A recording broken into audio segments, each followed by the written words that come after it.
ప్రతి ఏ ఊరు ఇది పలస్పురమేనా? తెల్లని పాలధారలల్ల పల్లె తెల్లారుతుంటదిరా. గుళ్ళోని గంటలు కాడెట్ల మెడలోన జంటగా మోగుతూ ఉంటాయిరా. నాగలి భుజాన పెట్టుకుంటే దోస్తులు చెయ్యేసినట్టేరా.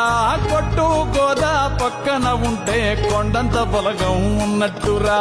చల్లగాలి మోసుకొచ్చెరా సేను శిలకల ముచ్చట్లు.